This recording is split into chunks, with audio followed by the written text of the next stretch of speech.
तो दोस्तों आज की वीडियो में इंटरव्यू के इंपॉर्टेंट क्वेश्चंस के बारे में बात करने वाले हैं जिन पे सबसे ज्यादा स्टूडेंट्स मिस्टेक करते हैं। ठीक है, तो शुरू करते हैं। जरा पहले वो वीडियो क्लिप देखते हैं और फिर उसके बाद में डिस्कशन स्टार्ट करूंगा। So why do you want to join merchant navy? What is your father's profession? Sir, he's a businessman. He does business of seafood. Seafood. Yes, sir. So why are you not joining his profession? Sir, I'm not joining his profession because in a business there are profits and losses, and I don't think that I'll be able to manage between loss and profit. So Okay. I think business is not for me, basically. So why only merchant navy? Sir, only merchant navy is because in merchant navy, if I'm doing DNS, it's a course of only 1 year, and after that, I will be able to support my family financially also, as I'll be able to receive good amount of money as a stipend. I will be financially independent at a young age. Okay, so go for BTech. After 4 years, you can join a job. In 1 year, you can get a promotion, and you do not have to ask money from parents. So बच्चों, अगर आप लोग IMU city में sponsorship company में interview की preparation कर रहे हो, तो उसमें जो ये वाला क्वेश्चन है ना कि वाई मर्चेंट नेवी, और why are you not joining your father's profession, और why are you not going for SSC और एनडीए और जेई, तो इसके पीछे सिर्फ एक ही मकसद है। इंटरव्यूअर ये जानना चाहता है कि आप मर्चेंट नेवी में आना क्यों चाहते हो, आपका मर्चेंट नेवी में आने का पर्पस क्या है, मर्चेंट नेवी ही क्यों सिलेक्ट कर रहे हो। और कई लोग क्या करते हैं कि इसमें रट्टा मार करके आ जाते हैं कि डिफरेंट नेशनलिटी के लोगों से मिलेंगे और सीखने को मिलेगा, एडवेंचरस लाइफ होगी, घूमने को मिलेगा। यार देखो, एक्चुअल में क्या है कि ये सरफेस लेवल के आंसर्स हैं। अगर आप ध्यान से समझोगे तो कोई भी इंसान जो नौकरी करता है, जो जॉब करता है, उसको सबसे पहली चीज चाहिए होती है सेफ्टी। जो बिजनेस करता है उसकी लाइफ में रिस्क चलता है, उसके लिए तो वो रिस्क है तो इश्क है वाला काम चलता है। लेकिन जो जॉब कर रहा होता है ना, उसको चाहिए होती है सेफ्टी। तो आप पहले ये देखो कि मर्चेंट नेवी में आपको क्या सेफ्टी मिल रही है। अगर आपने हमारा इंटरव्यू इंटेंसिव का वीडियो देखा होगा या वो मास्टर क्लास अटेंड करी होगी, तो आपको पता होगा कि मर्चेंट नेवी में कुछ अलग तरीके की सेफ्टी मिलती है। वो ये देखना चाहते हैं कि मर्चेंट नेवी से आप क्या सेफ्टी एक्सपेक्ट कर रहे हो जो बाकी दूसरी जॉब्स में आपको नहीं मिल रही है। दूसरी बात कि क्या मोटिवेटर्स है, क्योंकि देखो हर एक इंसान ऐसा एलॉन मस्क नहीं होता। हर एक इंसान को मोटिवेशन की जरूरत होती है। जनरली 90% जनता को मोटिवेशन की जरूरत होती है।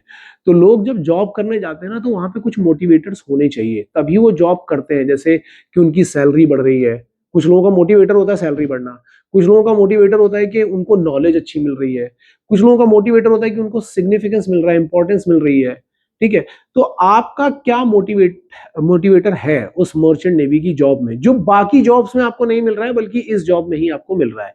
तो अगर आप एक बिल्कुल क्रिस्पी आंसर बनाओगे ना, बिल्कुल प्रिसाइज एंड क्रिस्पी, कि भाई मर्चेंट नेवी मैं इस चीज के लिए ज्वाइन कर रहा हूं, मुझे इसमें ये सेफ्टी मिल रही है और ये चीजें मिल रही है, जो कि सरफेस लेवल नहीं बल्कि डीपर लेवल का आंसर होगा, तो ये एक बार में ही सिलेक्ट हो जाएगा। और अगर ऐसे आंसर बनाते रहोगे ना, तो वो आपको 2 मिनट में फंसा लेगा। मतलब झूठे आंसर बनाओगे, आपको 2 मिनट में। Your these hobbies are workout and music. Yes. So what kind of workout you are doing right now? Sir, I'm doing strength training. Okay. And who is your coach? Like Sir, someone you are following on Sir, YouTube? coach is in my gym, not any influencer or anything I'm following. You are not following any No, influencer. sir. What are the good points about your coach? See, sir, he helps me to lift my weight, or That is job. that is his job. Sorry, sir, I don't. What are your strengths? Sir, my strength is I'm an enthusiastic learner and a disciplined child. That is mugged up. Enthusiastic learner. What is the meaning of enthusiastic learner? Sir, junoon, I will say. Junoon. Tell me the story of your junoon. Any story of your life? Sir, whenever a teacher or some in my class teach a topic about anything, so it remember for a long time, and also I know how to implement it, like formulas and other things. So also, sir, in my 10th report card, in my 12th report card, this was clearly returned. Okay. Like, this child is an enthusiastic learner, so Okay, that is why you have read. Yes, sir. अच्छा, अब ये वाली आपने जो clip देखी होगी, इसमें आपको क्लियरली समझ में आ रहा होगा। कई बार इंटरव्यूअर आपसे ऐसे क्वेश्चन पूछ लेगा जो आपको नर्वस कर देंगे। मतलब वो सिचुएशन बेस्ड क्वेश्चन हो सकते हैं, वो हो सकता है आपके पैशन से रिलेटेड हो, आपकी एम्बिशन से रिलेटेड हो, आपकी स्ट्रेंथ एंड वीकनेस से रिलेटेड हो। अब कई बार क्या होता है, जैसे स्ट्रेंथ एंड वीकनेस के ही क्वेश्चन है, तो बच्चे क्या करते हैं, स्ट्रेंथ रट के चले जाते हैं।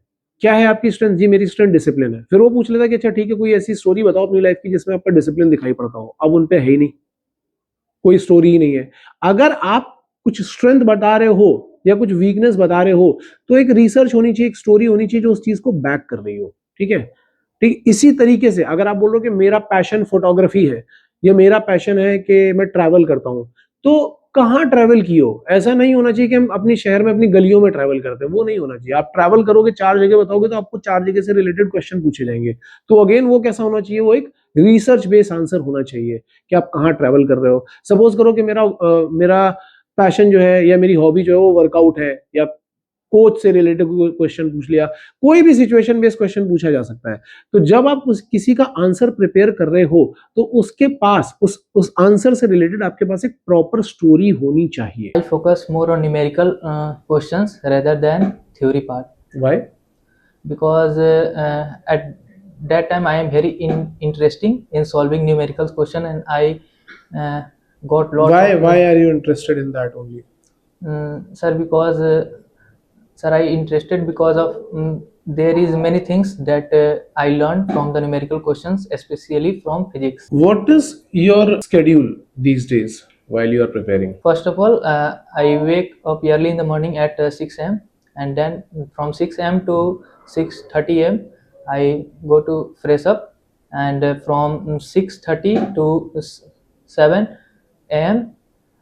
I work on my physics such as stretching and walking. There are many होगा। फ्रेशन अप का फ्रेश अप है, और वो फिजिक होता है, फिजिक्स नहीं होता। फिजिक अलग है, फिजिक्स अलग है। शाम को तुम 6 to 7 AM बोल रहे हो, 6 to 7 PM होता है। बहुत इंपॉर्टेंट है ये। मर्चेंट नेवी में अगर AM PM गड़बड़ कर दिया, वैसे भी वो तो पूरे नंबर में काउंट करते हैं।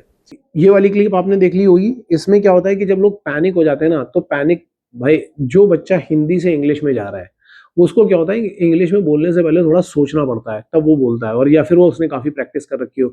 लेकिन अगर आप एक बार पैनिक कर गए, तो आपका स्पोकन इंग्लिश वहीं खराब होने लगेगा, वहीं पे प्रेशर आना शुरू हो जाएगा।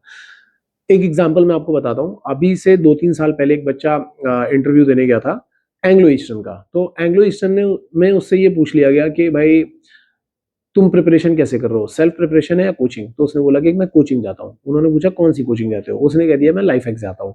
उन्होंने बोल दिया कि अरे ये सब कोचिंग वोचिंग तो सब बेकार है, वहाँ पे तो कुछ पढ़ाते हैं नहीं, टाइम पास होता रहता है। तो अब वो बच्चा केवल इतनी सी बात पे ही पैनिक कर गया कि अरे कोचिंग का नाम ले लिया और उन्होंने ये कर दिया, वो कर दिया। और उन्होंने ये वाला क्वेश्चन उस बार कई लोगों से पूछा था। तो मैं 2 बच्चों की कहानी सुनाता हूँ। एक बच्चे से जब इससे पूछा, तो ये एकदम से पैनिक कर गया, और फिर उसको बोला कि अच्छा ठीक है, अपने कोचिंग का टाइम टेबल बताओ, तुम क्या करते हो कोचिंग में? और ये हड़बड़ाहट में नहीं बता पाया ठीक से कि मैं क्या करता हूँ पूरे दिन। और फिर इसको बोल दिया कि तुम्हारा इंटरव्यू रीशेड्यूल कर दिया गया। वहीं दूसरा बच्चा गया जो थोड़ा सा प्रिपेयर्ड था ऑलरेडी, उससे पूछा कि तुमने प्रिपरेशन कैसे करी है? उसने भी बताया कोचिंग। कौन सी कोचिंग? उसने बोला लाइफ एक्स। सेम, ये एक्चुअली इंटरव्यूअर ये टारगेट करते हैं कि अगर आपको हम एक डिफिकल्ट सिचुएशन में रखेंगे तो आप पैनिक कर रहे हो कि नहीं कर रहे हो। उन्होंने सेम यही चीज बोला कि अरे कोचिंग में तो कुछ नहीं होता, कोचिंग सब बेकार होती है, बताओ तुम्हारा क्या टाइम टेबल है। बट उसने इसका बहुत अच्छा आंसर दिया कि मेरा टाइम टेबल ये है कि मैं सुबह 6 बजे उठता हूँ, फिर हमारा 7:30 पे ब्रेकफास्ट होता है। 1 घंटे के ब्रेकफास्ट के बाद हमें सेल्फ स्टडी का टाइम मिलता है, फिर क्लासेस होती हैं, फिर ये होता है, फिर एनालिसिस होती है। 2-4 क्वेश्चन और उन्होंने पूछे और उसने सब बता दिया, और इस तरीके से रेपो बिल्डिंग स्टार्ट होगी।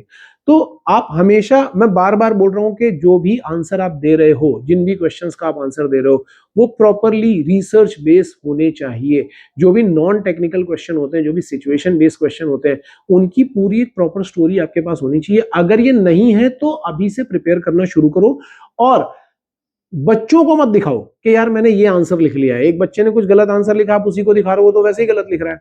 कई जगह पर ऐसे इंटरव्यूज होते हैं जहां पे बच्चे ही बच्चों का इंटरव्यू ले रहे होते हैं, जो खुद प्रिपरेशन कर रहे हैं वही वो तुम खुद सोच के देखो, क्या ही आपको सजेस्ट कर पाएगा कि इंटरव्यू को कैसे इंप्रूव करना है।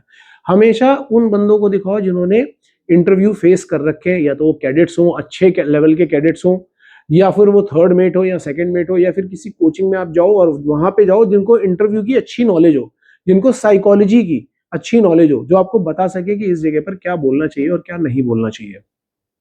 सो this is all I want to tell you, and with this information Shobhit signing off. अगर आपको कुछ और भी डाउट्स है इंटरव्यू से रिलेटेड तो कमेंट सेक्शन में डालो, जिनके कमेंट सबसे ज्यादा आएंगे उनके ऊपर हम सबसे ज्यादा वीडियो बनाएंगे। Okay, all the best.